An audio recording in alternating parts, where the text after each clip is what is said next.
A German shepherd was found sewn into a trash bag, but no one expected a baby to change everything. Watch until the end. What this baby did will leave you speechless. If stories like this touch your heart, subscribe and hit that bell. It was a warm, silent morning in the outskirts of Millbrook, Pennsylvania, when Ray Thompson's routine of collecting recyclables took an unexpected turn. At 58, Ray had spent the last decade of his life combing through the forgotten corners of the small town, finding value in what others discarded. The early morning light cast long shadows across the narrow alley as he pushed his cart past the crumbling brick buildings of what was once a thriving industrial district. The alley ended in a dead end, where the remnants of yesterday's rain formed shallow puddles against a peeling wall. Ray was about to turn back when something caught his eye. A large burlap sack tied shut with thick twine, leaning against the weathered brick wall. It wasn't unusual to find abandoned items, but something about this particular package seemed odd. The shape was more rigid than normal, and when Ray cautiously approached and touched it, he felt a slight tremor from within. "Hello," Ray called out, though he knew no person would answer from inside a sack. The movement continued, weak but unmistakable. With calloused hands that had seen decades of hard work, Ray carefully untied the twine, his heart racing as he pulled back. The rough fabric, what he discovered, made his breath catch in his throat. A German shepherd, emaciated and weak, lay inside, its limbs bound with rope. The dog's once proud frame was now a collection of visible ribs and protruding joints. Its eyes, clouded with exhaustion, didn't express pain, only a quiet acceptance of its fate. Ray had seen plenty of abandonment in his years on the streets, but this deliberate cruelty made his hands shake with a mixture of rage and compassion. "It's okay, buddy," Ray whispered, his voice cracking as he gently worked to free the animal. "I've got you now." The dog made no attempt to move, even when finally released from its constraints. Ray knew he needed help, and fast. He remembered Martha Wilson's makeshift animal clinic just a few blocks away. Martha, a retired veterinary assistant, had converted her garage into a shelter for abandoned animals, operating on donations and sheer determination. With as much care as his aging body could manage, Ray lifted the German shepherd onto his cart, cushioning it with the cleanest cardboard he could find. The animal's shallow breathing was the only indication that life still clung to its battered body. Martha was sorting through donated pet supplies when Ray appeared at her driveway, pushing his cart with unusual urgency. "Martha," he called out, breathless from his hurried journey, "I need your help." Martha Wilson had spent 20 years working in veterinary clinics before dedicating her retirement to animal rescue. At 64, her silver hair was always pulled back in a practical ponytail, and her hands bore the marks of countless rescues and recoveries. When she saw the dog in Ray's cart, she didn't waste time with questions. "Bring him in," she directed, already clearing space on her examination table. The garage-turned-clinic was modest but meticulously clean, with basic medical equipment and shelves of carefully organized supplies. "Found him in a sack down by the old factory," Ray explained as they transferred the dog to the table. "Someone tied him up and left him there." Martha's expression darkened as she assessed the animal's condition. "Who would do such a thing?" she murmured, mostly to herself, as she began to check the dog's vital signs. "He's dehydrated, malnourished, but I don't think there's any permanent damage. We need to get fluids into him right away." As Martha worked, word spread quickly through the neighborhood. Millbrook was small enough that news traveled fast, especially when it involved Martha's rescue work. By afternoon, several neighbors had stopped by, offering help, supplies, or simply standing witness to yet another testament of both human cruelty and compassion. Sarah Miller lived 2 houses down from Martha. A single mother working as a nurse at Millbrook Community Hospital, Sarah had moved to town just a year ago, seeking a quieter place to raise her 2-year-old son, Ethan. She had just finished her night shift and was walking home with Ethan when they passed Martha's open garage. "Dog," Ethan exclaimed, pointing with the unrestrained enthusiasm of a toddler who had recently discovered the joy of identifying everything he saw. Sarah intended to just wave hello to Martha and continue home. But something about the somber atmosphere around the garage made her pause. "Everything okay, Martha?" she called out, keeping a respectful distance. Martha looked up from where she was attaching an IV drip to the German Shepherd. "Ray found this poor fellow abandoned," she explained simply, conscious of the young child present. "We're getting him stabilized." Sarah nodded, prepared to move on, but Ethan had other ideas. With the determination that only toddlers possess, he squirmed out of his mother's grasp and toddled toward the examination table. "Ethan, no!" Sarah called, hurrying after him. "The dog is sick, honey. We need to give him space." But before she could reach him, Ethan had already approached the table. What happened next would later be described by Martha as the moment everything changed.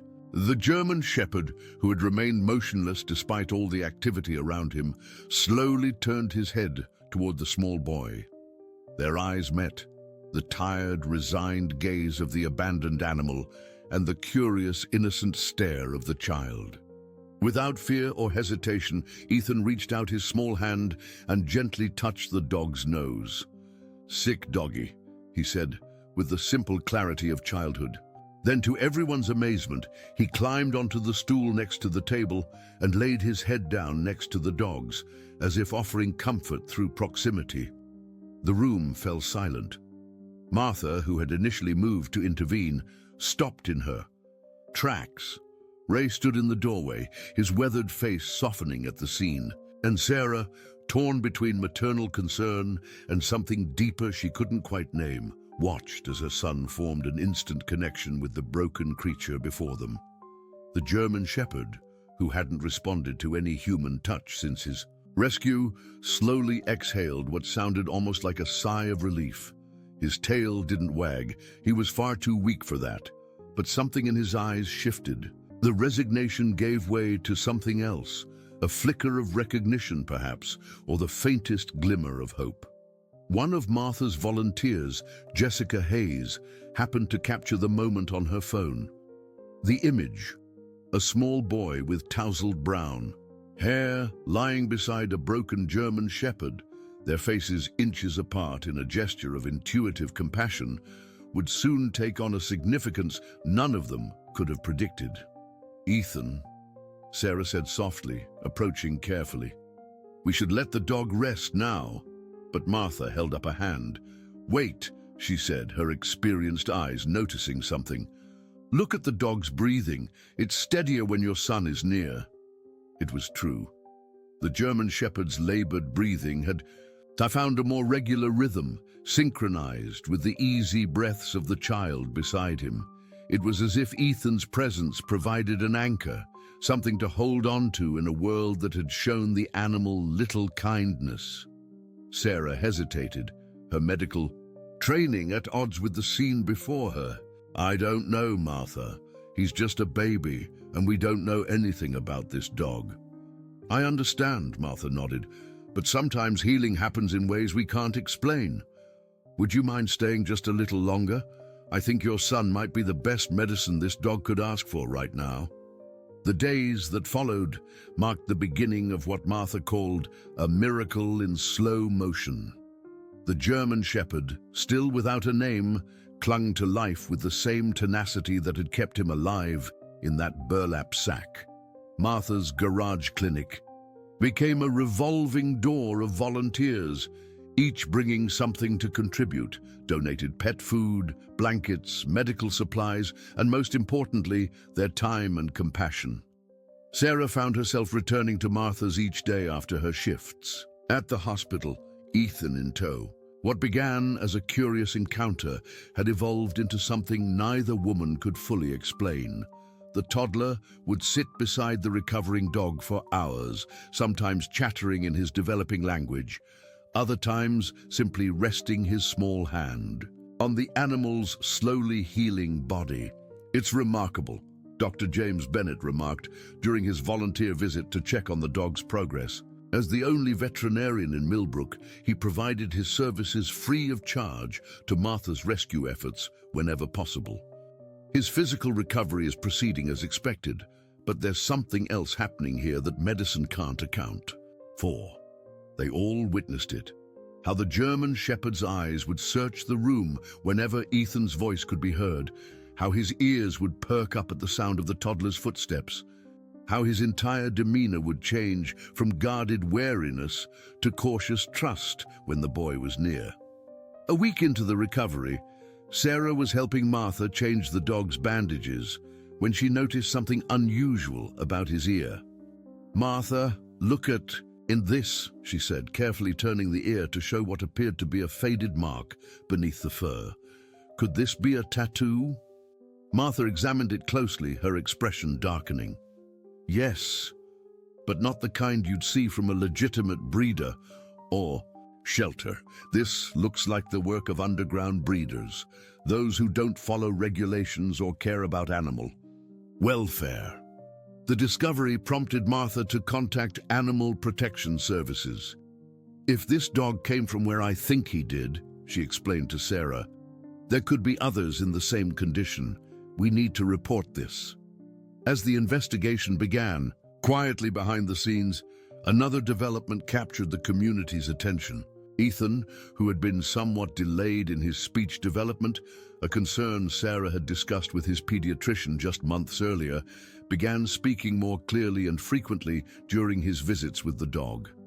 "Brave dog," he would say, patting the German shepherd's head with gentle affection. "Good dog." Sarah couldn't believe the change in her son. "He's never been this verbal," she confided to Martha one afternoon while they watched Ethan lie on a blanket beside the recuperating animal. "Not even around other children his age." The phenomenon didn't go unnoticed. Dr. Olivia Patterson, a child development specialist who happened to be friends with Martha, observed one of these interactions and was fascinated. "There's a growing body of research about the therapeutic effects of animals on children's development," she explained to Sarah after spending an hour watching Ethan and the dog interact. "But what's happening here seems unique. Your son appears to have formed a bond that's stimulating his verbal development in ways traditional therapy might take months to achieve." News of the unusual friendship spread throughout Millbrook. Local residents drove by Martha's house, hoping to catch a glimpse of the boy and the rescued dog. Jessica's photo, shared initially just among friends, found its way to the local newspaper, the Millbrook Chronicle, where editor Frank Collins ran it on the front page with the headline, "A Boy's Compassion, the Healing Power of Innocence." The attention made Sarah uncomfortable.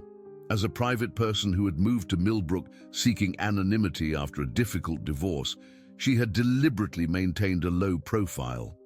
Now, strangers were approaching her at the grocery store, commending her for raising such a compassionate child or asking for updates on the miracle dog, as some had taken to calling him.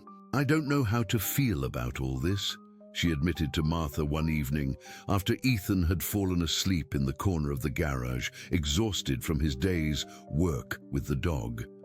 "Ethan is thriving, and I'm grateful for that, but I never wanted to be in any spotlight." Martha nodded understandingly. "People are drawn to hope, Sarah. In a world full of bad news, they're looking for something that reminds them of the good that's still possible." Meanwhile, the German shepherd's physical transformation was becoming evident. His coat, once dull and patchy, began to regain its luster. The prominence of his ribs lessened as proper nutrition did its work. Most notably, his eyes, once clouded with resignation, now followed movement around the room, alert and engaged, especially when that movement belonged to Ethan. One morning, as Sarah sat on the floor of Martha's garage, watching Ethan stack blocks beside the dog's bed, something extraordinary happened. Ethan, frustrated by a toppling tower, let out a sound of childish exasperation. The German shepherd, who had been observing with patient interest, slowly raised his head and nudged the fallen blocks with his nose, as if trying to help. "Martha!" Sarah called out, her voice trembling with emotion. "Come see this!" Martha hurried in from the kitchen where she'd been preparing the dog's medication. What she witnessed brought tears to her eyes. The German shepherd, still weak but determined, was helping Ethan rebuild his tower, nudging blocks into place with gentle precision. "That's not just recovery," Martha whispered, watching the interaction. "That's trust. That's connection." The significance wasn't lost on either woman. An animal that had every reason to fear humans was now engaging in play with a child. Not just tolerating human presence, but actively seeking interaction. Word of the dog's progress continued to spread, reaching beyond Millbrook's borders. Dr. Patterson mentioned the case to colleagues at the regional hospital, and soon a research team expressed interest in studying the unique bond between Ethan and the dog as part of a broader investigation into animal-assisted therapy for developmental delays. "They want to document the interactions," Dr. Patterson explained to Sarah. "This could help other children, other families searching for alternative approaches to speech development." Sarah was torn. On one hand, she was fiercely protective of her son's privacy and wary of turning their lives into a research subject. On the other hand, she couldn't deny the profound change she'd witnessed in Ethan, or the possibility that their experience might benefit others. As Sarah grappled with this decision, another complication arose. Martha received a call from Animal Services regarding the tattoo they had discovered. "They've traced it to a training facility in the next county," Martha informed Sarah with a concerned expression. "Not officially registered, operating under questionable standards. The investigators want to come see the dog tomorrow." The news cast a shadow over the progress they'd celebrated. If the dog had come from an unethical training operation, what did that mean for his behavior, for his future? And most immediately concerning to Sarah, what did it mean for his interactions with Ethan? That night, unable to sleep, Sarah sat in her small living room after putting Ethan to bed. The window offered a view of Martha's house, where a light still burned in the garage. Martha often stayed up late with their recovering patient. Sarah's mind raced with questions and concerns, weighing the joy she'd seen in her son's eyes against the uncertainties surrounding the dog's past. Her thoughts were interrupted by the sound of soft whimpering coming from Ethan's room. Rushing to check on him, she found her son sitting up in bed, tears streaming down his face. "What's wrong, baby?" she asked, gathering him into her arms. Ethan looked at her with wide, troubled eyes. "Brave dog sad," he said, his bottom lip trembling. "Brave dog scared." Sarah felt a chill run down her spine. How could Ethan know what was happening? Was it just a coincidence, a bad dream, or was the connection between her son and the German shepherd deeper than anyone had realized? She carried Ethan to the window from which they could see the light. In Martha's garage. "The dog is with Martha," she soothed. "He's safe." But Ethan shook his head with the certainty only children possess. "No, Mommy, brave dog remember bad." Sarah held her son closer, unsure of what to make of his words, but unable to shake the feeling that somehow, in ways she couldn't comprehend, Ethan understood something about the German shepherd that the rest of them were only beginning to discover. The Animal Services investigators arrived early the next morning, their official vehicle parked discreetly at the end of Martha's driveway. Sarah had called in for a personal day at the hospital, something she rarely did, feeling that her presence was needed during this critical moment in their unfolding story. Lisa Dawson, the lead investigator, was a compassionate woman with 20 years of experience in animal protection. Her partner, Mike Ramirez, specialized in documenting evidence for potential legal proceedings. They listened intently, as Martha recounted the dog's discovery and subsequent recovery, taking notes and occasionally exchanging glances that suggested they were connecting this case to something larger.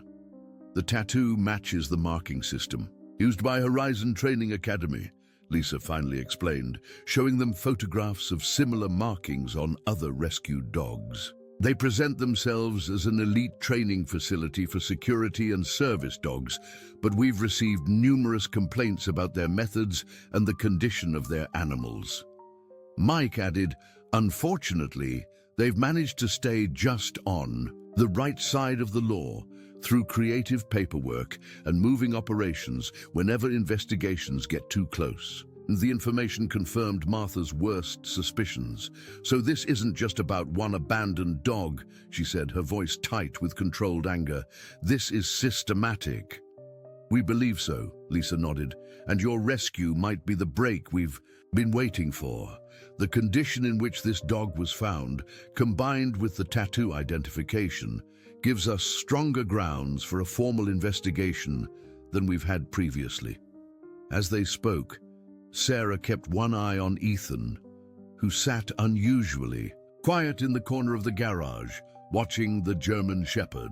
The dog had positioned himself between the child and the visitors, not aggressively, but with an alertness that hadn't been present before. He's protective, Lisa observed, following Sarah's gaze. That's interesting, given his history. Training.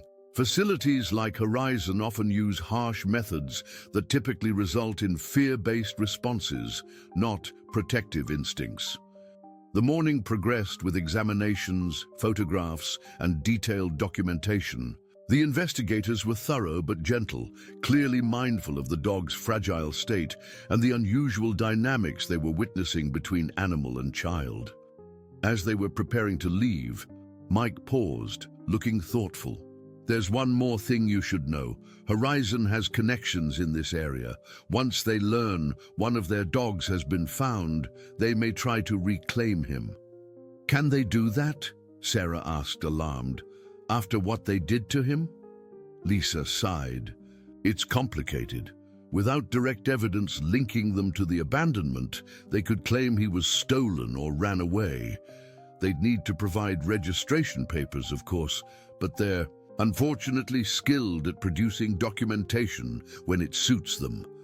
The warning cast a shadow over the progress they'd celebrated. Martha promised to contact them immediately if anyone came asking about the dog, and the investigators departed, with assurances that they would move quickly on their end.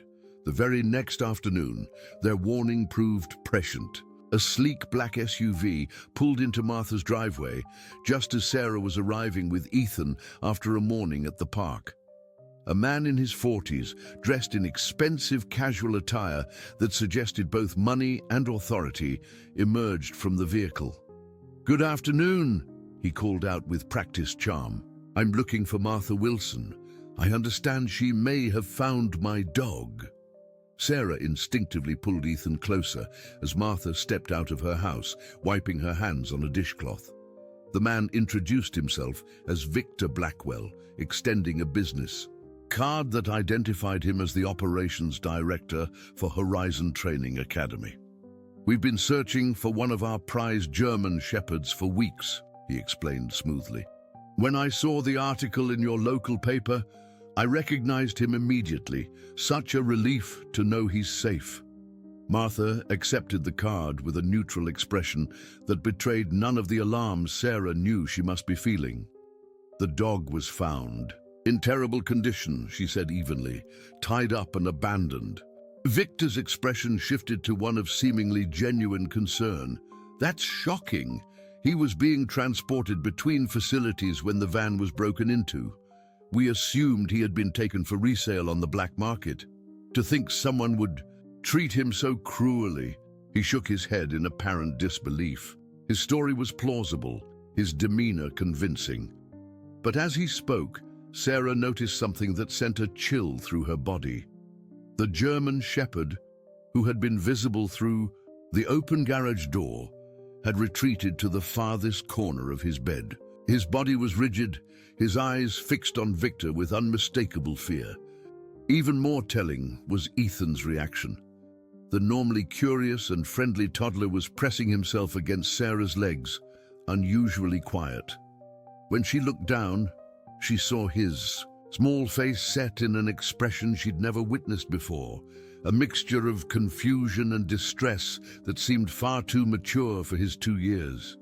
"Perhaps I could see him," Victor was saying to Martha. "I have his registration papers right here." He gestured to a folder in his hand. "We've been very concerned about his well-being." Martha hesitated, looking from the folder to the dog's reaction and back to Victor. "Of course," she finally said, her voice careful, "but I should warn you, he's still recovering. He may not be as responsive as you remember." As Martha led Victor toward the garage, Sarah whispered to Ethan, "Stay right here with Mommy, okay?" But to her surprise, Ethan broke away from her and darted ahead, positioning himself directly in front of the German Shepherd's bed. "No," he said with unusual clarity, spreading his arms as if to create a barrier. Brave dog scared. The adults froze at this unexpected intervention. Victor recovered first, offering a chuckle that didn't reach his eyes. "Well, isn't that something? The dog seems to have made a friend." But the German Shepherd's reaction was impossible to ignore. As Victor approached, the dog began to tremble visibly, a low growl emerging from his throat. Not aggressive, but clearly distressed. When Victor reached out a hand, the growl intensified, and the dog pressed himself even further into the corner. "That's odd," Victor commented, withdrawing his hand. "He was always exceptionally well-behaved." "He's been through a traumatic experience," Martha pointed out.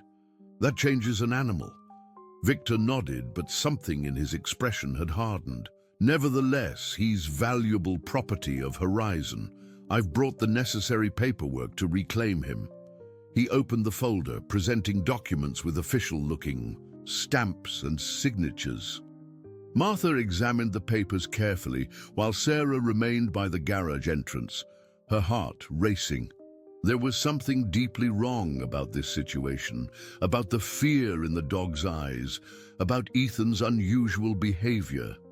"These seem to be in order," Martha finally said, though Sarah could hear the reluctance in her voice. "However, there are legal considerations. This dog was found abandoned, which is a prosecutable offense. Animal Services is already involved." Victor's pleasant facade faltered for just a moment. "I understand, but as I explained, we weren't responsible for his abandonment. We're victims here as well." "Even so," Martha continued firmly, "the proper channel would be through Animal Services. They're handling the case now, and I'm bound by their protocols." She handed the folder back to him. "I can give you their contact information." The tension in the garage was palpable. Victor stood silent for a moment, his eyes moving from Martha to the dog, to Ethan, and finally to Sarah. Something calculating entered his gaze as it settled on Sarah's uniform under her open jacket. She hadn't changed after leaving the hospital that morning. "You work at Millbrook Community?" he asked, his tone casual but his eyes sharp. Sarah nodded, uncomfortable with his sudden interest in her. "As a nurse. That's admirable work." His smile returned, but it seemed hollow now. "I'm sure we can sort this out properly. Perhaps it would be best if I return after speaking with Animal Services." He turned to leave, but paused at the garage entrance. "One thing, though, I wouldn't get too attached. That dog was bred and trained for specific purposes. He's not a pet, and his behavioral programming would make him unsuitable for a family environment. For the child's safety, if nothing else, you should consider that." The words hung in the air like a threat as he walked back to his SUV. They watched in silence as he drove away, the tension dissolving only when his vehicle disappeared from view. "Did you see how the dog reacted to him?" Sarah asked, her voice unsteady. "And Ethan too?" Martha nodded grimly. "I saw, and I don't believe for 1 second that dog was stolen. The fear was too specific." They both looked at Ethan, who had returned to the German Shepherd's side. The dog's trembling had subsided, but he remained alert, his eyes fixed on the garage entrance as if expecting Victor's return. "Brave dog stay," Ethan said firmly, patting the animal's head. "Bad man, go away." Sarah and Martha exchanged worried glances. How had Ethan sensed the danger? How had he known to protect the dog? And most concerning, what would happen now that Horizon knew exactly where to find their missing animal? "I need to call Lisa right away," Martha said, reaching for her phone. "Those papers seemed legitimate, but something isn't right. The investigators need to know that Horizon has made contact." Sarah nodded, watching as Ethan curled up beside the German Shepherd, both of them seeming to take comfort in each other's presence. The dog gently rested his muzzle on Ethan's leg, and the boy smiled, unaware of the adult's concerns.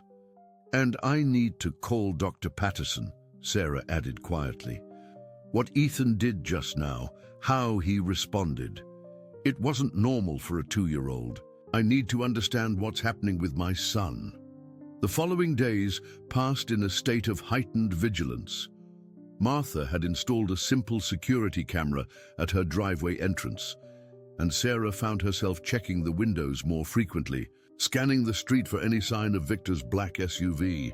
Lisa Dawson had taken Martha's call seriously, assuring her that they were expediting their investigation into Horizon Training Academy and advising her not to release the dog to anyone without official authorization from Animal Services. Dr. Olivia Patterson had responded to Sarah's concerns about Ethan with equal seriousness, arranging to observe him with the German Shepherd later that week. "Children can be extraordinarily perceptive," she'd explained over the phone, "especially those with developing verbal skills. They often communicate through behavior what they can't yet express in words." The uncertainty of their situation was taking its toll. Sarah struggled to concentrate during her hospital shifts, her mind constantly returning to Ethan and the dog. Martha appeared more tired each day, the strain of maintaining her regular rescue operations while protecting their special patient evident in the new lines on her face. On Wednesday afternoon, 3 days after Victor's visit, an unexpected envelope arrived at Martha's door. It bore no return address, just her name written in neat, precise handwriting. Inside was a letter and several folded documents. "I think you should see this," Martha told Sarah when she arrived with Ethan after her morning shift. They sat at Martha's kitchen table while Ethan played with the dog in the garage, visible through the connecting door. The letter began without introduction. "My name is Jason Miller. Until 2 months ago, I was employed as a trainer at Horizon Academy. What I witnessed there compels me to write this letter, though doing so puts me at significant personal risk. The German Shepherd you rescued, designation K137, training name Scout, was part of an experimental program that pushed the boundaries of behavioral conditioning. These dogs weren't trained. They were broken. Methods included extended isolation, sleep deprivation, and physical discipline disguised as correction techniques. The goal was to create animals with absolute obedience and specialized skills for private security contractors. Scout was different. Despite everything, he maintained what we called resilience defiance, a stubborn retention of his own nature. This made him both a challenge, and to some in the program, a threat to their methodology. If one dog could resist, others might follow. 2 months ago, there was a fire in one of the training buildings. During the chaos, several dogs escaped their kennels. Most were recaptured, but Scout disappeared. I believe someone on the staff helped him escape, perhaps the same person who later abandoned him, fearing the consequences of being discovered. I'm enclosing documentation that confirms Scout's identity and some of the training protocols. What Horizon is doing violates every standard of humane treatment. They operate in regulatory gray areas, bribing officials when necessary and relocating when scrutiny becomes too intense. If Victor Blackwell has approached you, be careful. He's the program architect and has personal investment in recovering. Scout, not out of concern but to protect their methods from exposure. He's dangerous in ways that aren't immediately apparent. I can't risk more direct involvement, but I couldn't stay silent either. These dogs deserve better than what Horizon did to them. The letter ended there, unsigned except for the initial J. The accompanying documents included internal training protocols with Horizon letterhead, a photograph of Scout as a younger dog with his designation number clearly visible on his collar, and most disturbingly, excerpts from training logs documenting correction sessions and behavioral assessments. "My God," Sarah whispered, her hands shaking as she set down the last page. "This is torture disguised as training." Martha nodded grimly. "We need to get these to Lisa immediately. This could be the evidence they need for a proper raid on Horizon's facilities." As they discussed next steps, they were interrupted by the sound of Ethan's voice from the garage, clearer and more distinct than his usual toddler speech. "Scout," he was saying, his small hand resting on the German shepherd's head. "Scout, good dog." Sarah and Martha exchanged shocked glances. "Did he just—" Sarah began.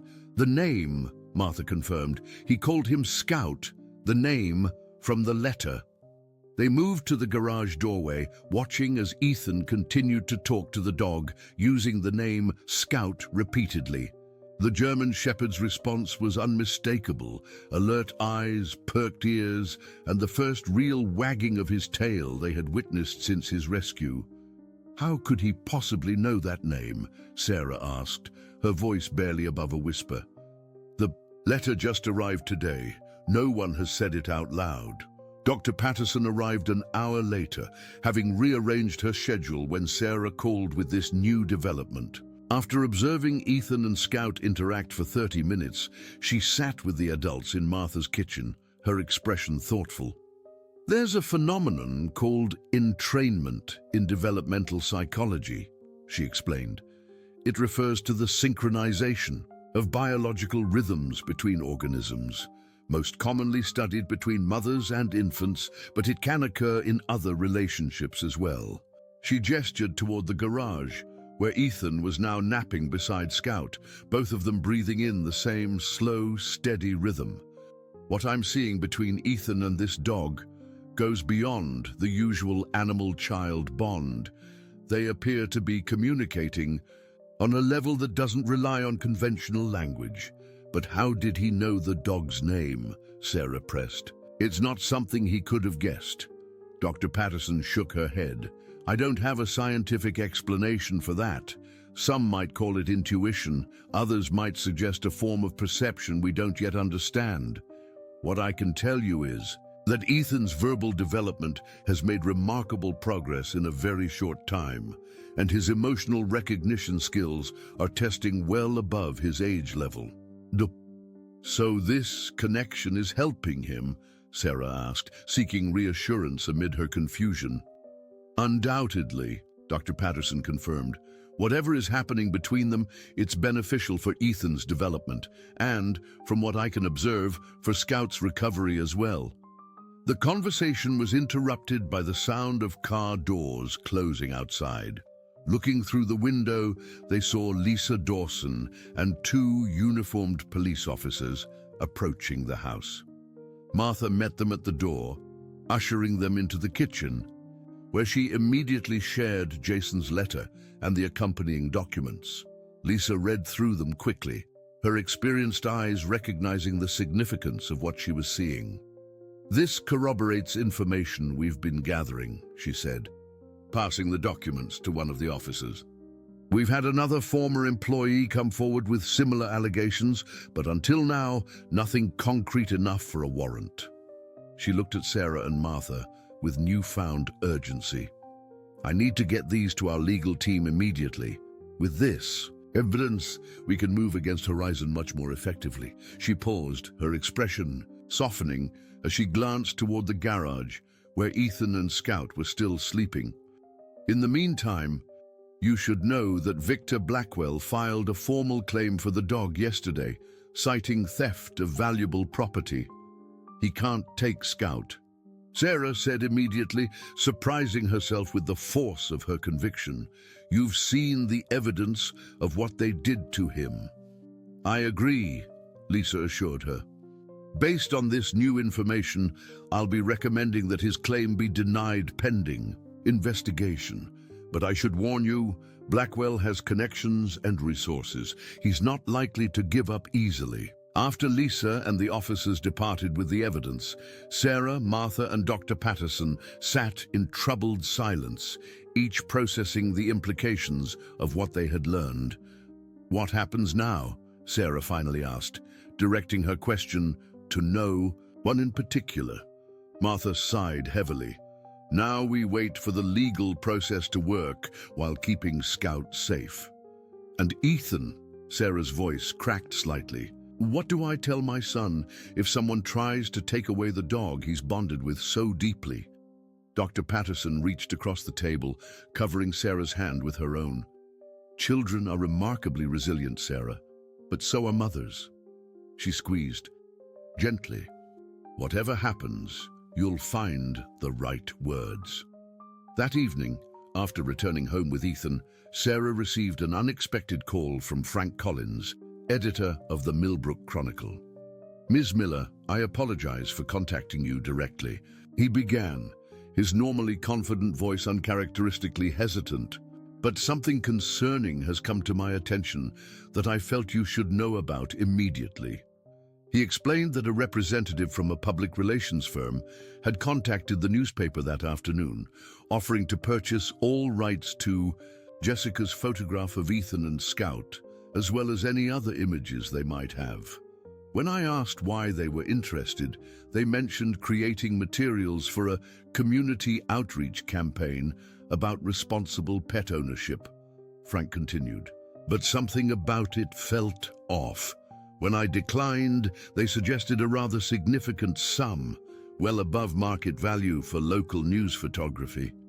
Sarah's unease deepened as Frank described the interaction. The representative mentioned your son by name, which struck me as inappropriate. We've been careful not to identify him in our coverage, given his age. After thanking Frank for the warning, Sarah called Martha immediately. As she relayed the conversation, she felt a growing certainty that this was Victor Blackwell's doing. Another approach, more subtle but no less concerning. He's trying to control the narrative, Martha agreed. If he owns the images, he can use them however he wants, or ensure they're never seen again. That night, after putting Ethan to bed, Sarah sat at her small kitchen table with a legal pad, trying to make sense of everything that had happened. Since Ray Thompson discovered Scout in that alley, the dog's suffering and resilience, Ethan's unexpected bond and developmental progress, Victor Blackwell's threatening presence, Jason's revelatory letter. In the midst of her thoughts, her phone chimed with a text message from an unknown number. Blackwell knows where you live. Be careful. J. Sarah's blood ran cold. She checked that her doors were locked, then called Martha, who insisted on coming over to stay the night. As they sat together in Sarah's living room, Martha shared a decision she had made. I think Scout needs to stay with you and Ethan, she said quietly. At least until this is resolved. Sarah stared at her in shock. Martha, I don't know the first thing about caring for a dog, especially one with Scout's history, and my apartment barely has room for Ethan and me. I know it's asking a lot, Martha acknowledged, but think about it. Whoever left Scout in that alley knew about my rescue work. They left him where Ray would find him and bring him to me. My place isn't secure, and Blackwell already knows to look there. She leaned forward, her eyes intense. More importantly, Scout and Ethan have a connection that none of us fully understand, but that seems to be healing them both. I think they need to stay together now more than ever. Sarah wanted to argue, to list all the practical reasons why this was impossible. But as she opened her mouth to speak, she heard Ethan's voice from his bedroom, not crying, but singing softly, the way he did when he was having trouble falling asleep. The words drifted through the quiet apartment. Scout, brave Scout. No, more scared. In that moment, Sarah knew what her answer would be. She didn't understand the mysterious bond between her son and this broken dog. She couldn't explain how Ethan knew things he shouldn't know, or why Scout responded to him in ways that defied his traumatic conditioning. But sometimes, she reflected, understanding had to follow action, not precede it. Sometimes you had to make room in your life for something important, even if you couldn't yet comprehend why it mattered so much. 3 months later, the small playground behind Millbrook Community Center buzzed with activity. Children laughed and played on swings and slides while their parents watched from nearby benches. Among them sat Sarah, her eyes fixed on a scene that still sometimes felt like a dream. Ethan running in circles on the grass, Scout trotting faithfully. Beside him, their movements so synchronized they might have been dancing to music only they could hear. "It's remarkable how far they've come," Dr. Patterson commented, settling onto the bench beside Sarah. "Both of them." Sarah nodded, a smile warming her face. "Some days I still can't believe it's real." The transformation had indeed been remarkable. Scout, once emaciated and terrified, now carried himself with quiet dignity. His coat gleamed in the autumn sunlight, and though he remained watchful, perhaps always would, the haunted look had faded from his eyes. When other dogs approached, he no longer cowered, but greeted them with cautious curiosity, especially if Ethan was nearby to offer reassurance. And Ethan, Sarah watched her son laugh as he played an impromptu game of tag with another child, Scout patiently observing from a few feet away. Ethan had blossomed. His vocabulary had exploded, his confidence had grown, and the pediatrician had recently declared his development not just on track, but advanced in several areas. "The pilot program starts next week," Dr. Patterson said, referring to what had become her passion project over the past months. "We have 5 children enrolled already, and 3 more rescued dogs that Martha thinks would be suitable. The hospital board is cautiously optimistic." The program, officially named Communication and Neurological Development through Animal Bond Therapy, but already known around town simply as Scout's Program, had grown from the seed of Ethan and Scout's unusual connection. Dr. Patterson had secured funding for a formal study, with Martha providing expertise on the animal side and the regional children's hospital contributing clinical resources. "I still don't understand how the timing worked out so perfectly," Sarah marveled. "If Ray hadn't found Scout that morning, if the clinic hadn't been so close by, if Ethan and I hadn't walked past at exactly that moment." Dr. Patterson smiled. "Sometimes the universe conspires in our favor. Or perhaps these connections were always meant to find each other." Their contemplation was interrupted by the arrival of Ray Thompson, who had become a regular visitor in their lives. At 60, he had recently accepted a part-time position as groundskeeper for the community center, partially funded by a grant associated with the new program. "Ms. Sarah, Dr. Patterson," he greeted them with a tip of his weathered cap. "Beautiful day for the park." Before they could respond, Ethan spotted Ray and came running over, Scout keeping perfect pace beside him. "Mr. Ray," the boy called out, his speech clear and confident. "Scout was running fast today." Ray crouched down to Ethan's level, his face crinkling into a smile. "Is that so? Well, he's got a good teacher in you, young man." As Ethan chatted excitedly about their adventures, Sarah reflected on how their lives had intertwined since that fateful morning. Ray's discovery had led not just to Scout's rescue, but to a ripple effect throughout the community. Martha's makeshift clinic had received donations that allowed her to upgrade to a proper facility.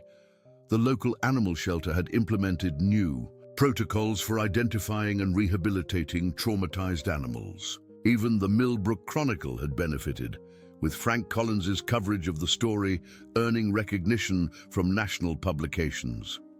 Most significant, though, had been the legal aftermath of Jason Miller's revelations.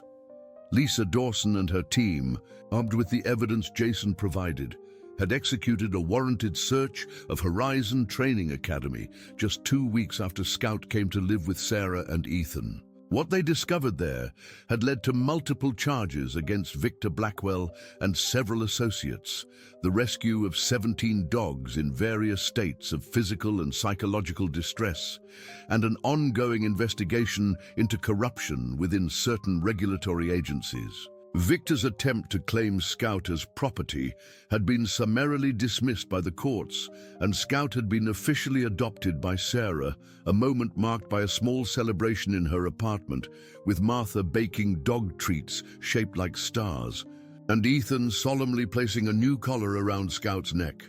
Jason Miller had eventually come forward to testify, though he remained cautious about public appearances. His letter to Martha had proved to be the tipping point in a case that authorities had been struggling to. It built for years. He had visited once, meeting Scout again under very different circumstances. The dog had approached him slowly, sniffed his hand, and then leaned against his leg, a gesture of forgiveness that had left Jason speechless and tearful. "Sarah?" Dr. Patterson's voice drew her back to the present. "I was asking if you'd given any thought to the speaking engagement at the pediatric conference. Your perspective would be invaluable." Sarah hesitated. Public speaking had never been her strength, and despite all that had happened, she still guarded her privacy. But she also recognized the importance of sharing their story, of helping others understand the profound healing that could occur through these unexpected connections. "I'll do it," she decided, "on one condition: Scout comes with me." Dr. Patterson laughed. "I wouldn't have it any other way." As they spoke, a familiar car pulled into the parking lot.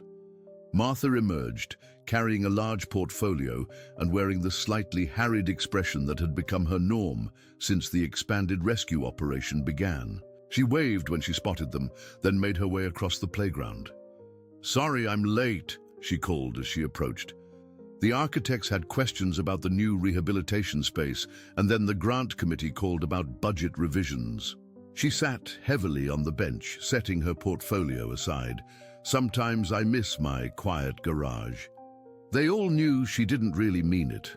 The Martha Wilson Animal Rehabilitation Center was taking shape on the outskirts of town, funded by a combination of private donations, grant money, and surprisingly, a settlement from assets seized in the Horizon case. When completed, it would provide state-of-the-art facilities for rescued animals, particularly those recovering from trauma, and would partner with Scout's program to explore the therapeutic potential of human-animal bonds. The construction. "Gru found something interesting in the south field yesterday," Martha told them, reaching into her bag. "Old foundations from what must have been the original farmhouse, and beneath one of the stones, this." She held out a tarnished metal tag, the engraving still visible. "Scout, Farm Dog, 1932. Sarah stared at it in disbelief. "That's impossible. It can't be a coincidence."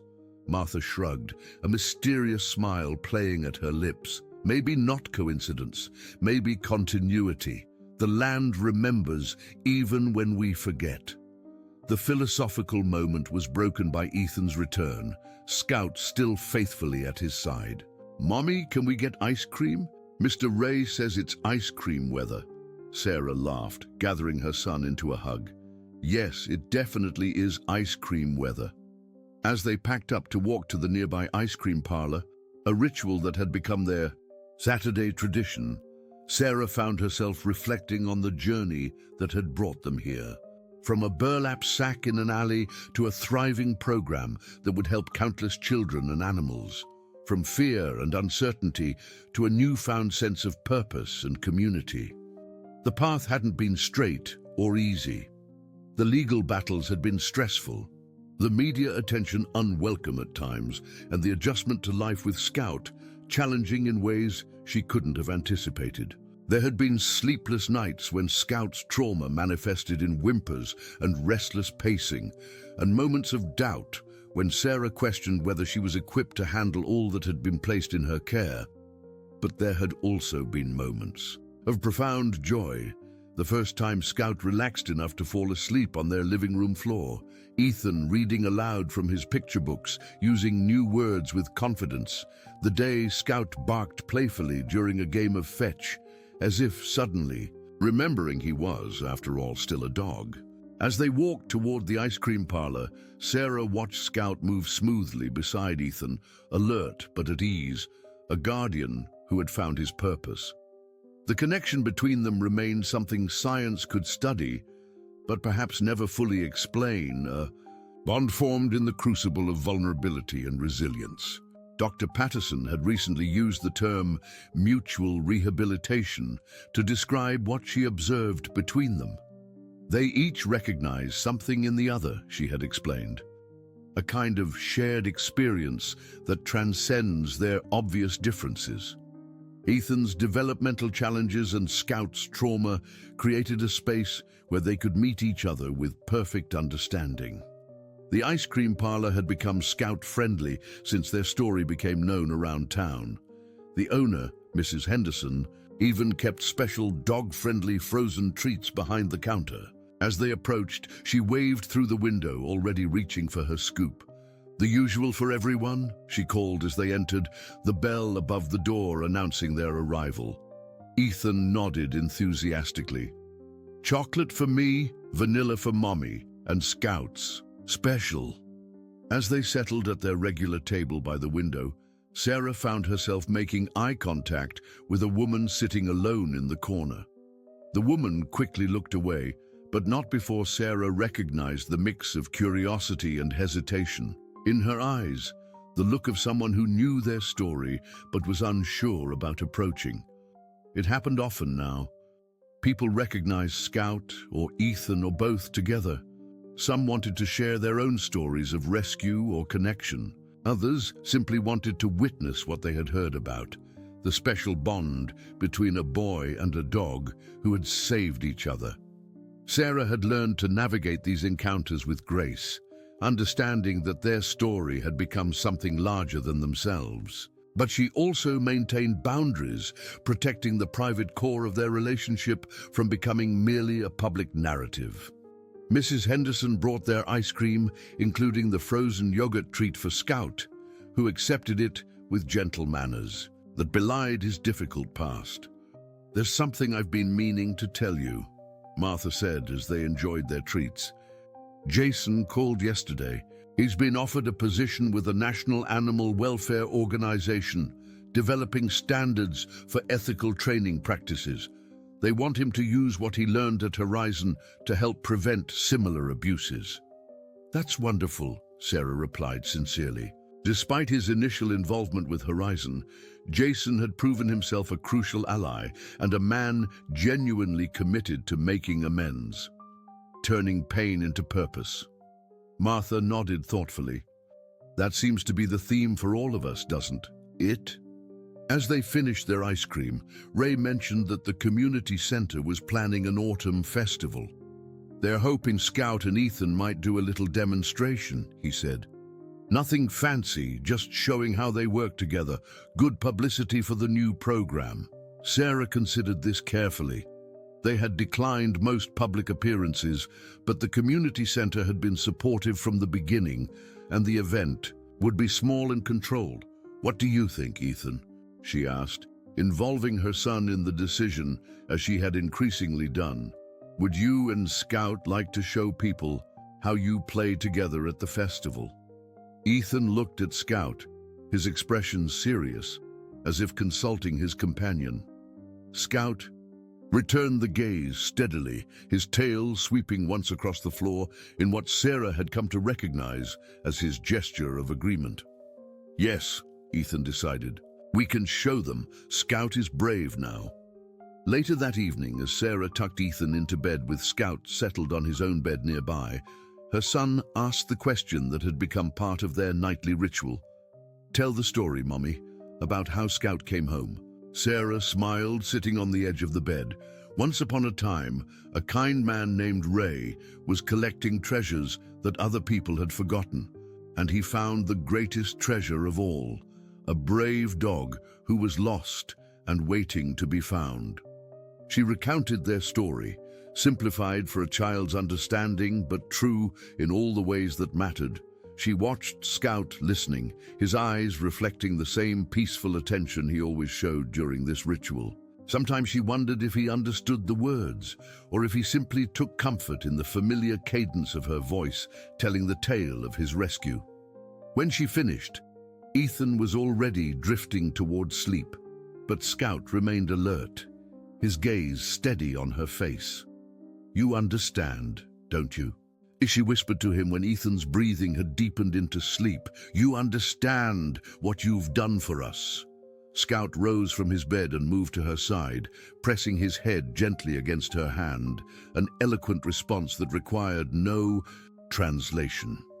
Outside, twilight was settling over Millbrook, the lights of the town beginning to twinkle against the darkening sky. In homes and clinics and shelters throughout the community, other stories were unfolding, other connections being formed between the vulnerable and those who recognize their value. The pilot program would soon begin, bringing new children and new animals together in the hope of replicating the remarkable bond that had formed between Ethan and Scout. Dr. Patterson's research would document their progress. Martha's Center would provide sanctuary for more animals in need, and the invisible threads of connection would continue to weave through their lives, binding them together in ways that had once seemed impossible. Sarah thought again of the metal tag Martha had found, Scout, Farm Dog, 1932, and smiled at the mystery of it. Some things defied logical explanation, existing in the realm of faith rather than fact. The journey that had brought them here contained many such moments. Ray finding Scout on that particular morning, Ethan speaking Scout's name before anyone had said it aloud, the perfect timing of Jason's letter arriving when it was most needed. Perhaps Martha was right. Perhaps it wasn't coincidence but continuity, life's way of bringing together the broken pieces and creating something new and beautiful from them. As she left the bedroom, leaving the door slightly ajar, as she always did now, so Scout could move freely between his post near Ethan and his other duties patrolling their small apartment, Sarah felt the familiar wave of gratitude that had become her nightly companion. From a discarded sack in an alley to this moment of peace, Scout's journey had been one of suffering transformed into purpose. From delayed development to confident expression, Ethan's path had been illuminated by his connection to a creature who communicated beyond words. And her own life? Sarah smiled as she settled onto the couch with the material for Scout's program that Dr. Patterson had asked her to review. Her path had been transformed as well, expanded beyond the careful boundaries she had drawn around herself and her son after the divorce. Outside, a gentle rain began to fall, drumming softly against the windows. From the bedroom came the sound of Scout shifting position, followed by the quiet sigh of Ethan turning in his sleep, synchronized movements in the dark, a boy and his dog dreaming separate dreams while somehow remaining connected. In the morning, they would wake to continue the story they were writing together. Not just the three of them, but the expanding circle of lives they had touched. Martha and Ray, Dr. Patterson and Lisa Dawson, Jason Miller and Frank Collins, and all the others who had played roles large and small in the unfolding narrative. From tragic beginnings, they had created something that would endure beyond themselves. A model of healing, a testament to resilience, and a reminder that sometimes the most profound connections occur when we recognize our own vulnerability in another's eyes. In the quiet of her apartment, with rain falling gently outside and her son sleeping peacefully under the watchful eye of a once broken dog, Sarah Miller opened the folder and began to read about the children who would soon benefit from what Ethan and Scout had helped them discover. That healing happens in the spaces between us, in the connections we forge when we are brave enough to reach across the divide, Dear listeners, we hope that Ray, Martha, Sarah, Ethan, and Scout's journey has touched your hearts as deeply as it has touched ours. The connection between a child and a rescued animal reminds us of the healing power that exists in unexpected relationships. To continue this emotional journey, we've prepared a special playlist with equally captivating stories that explore the resilience of the human spirit. Find it by clicking on the link to your left. If you enjoyed this story, don't forget to subscribe to our channel and give this video a like. Every day, we bring you unique narratives that delve into life's complexity and beauty. Share your thoughts and experiences in the comments below. Has an animal ever changed your life in a meaningful way? We look forward to reading your stories and connecting with you through these powerful shared experiences.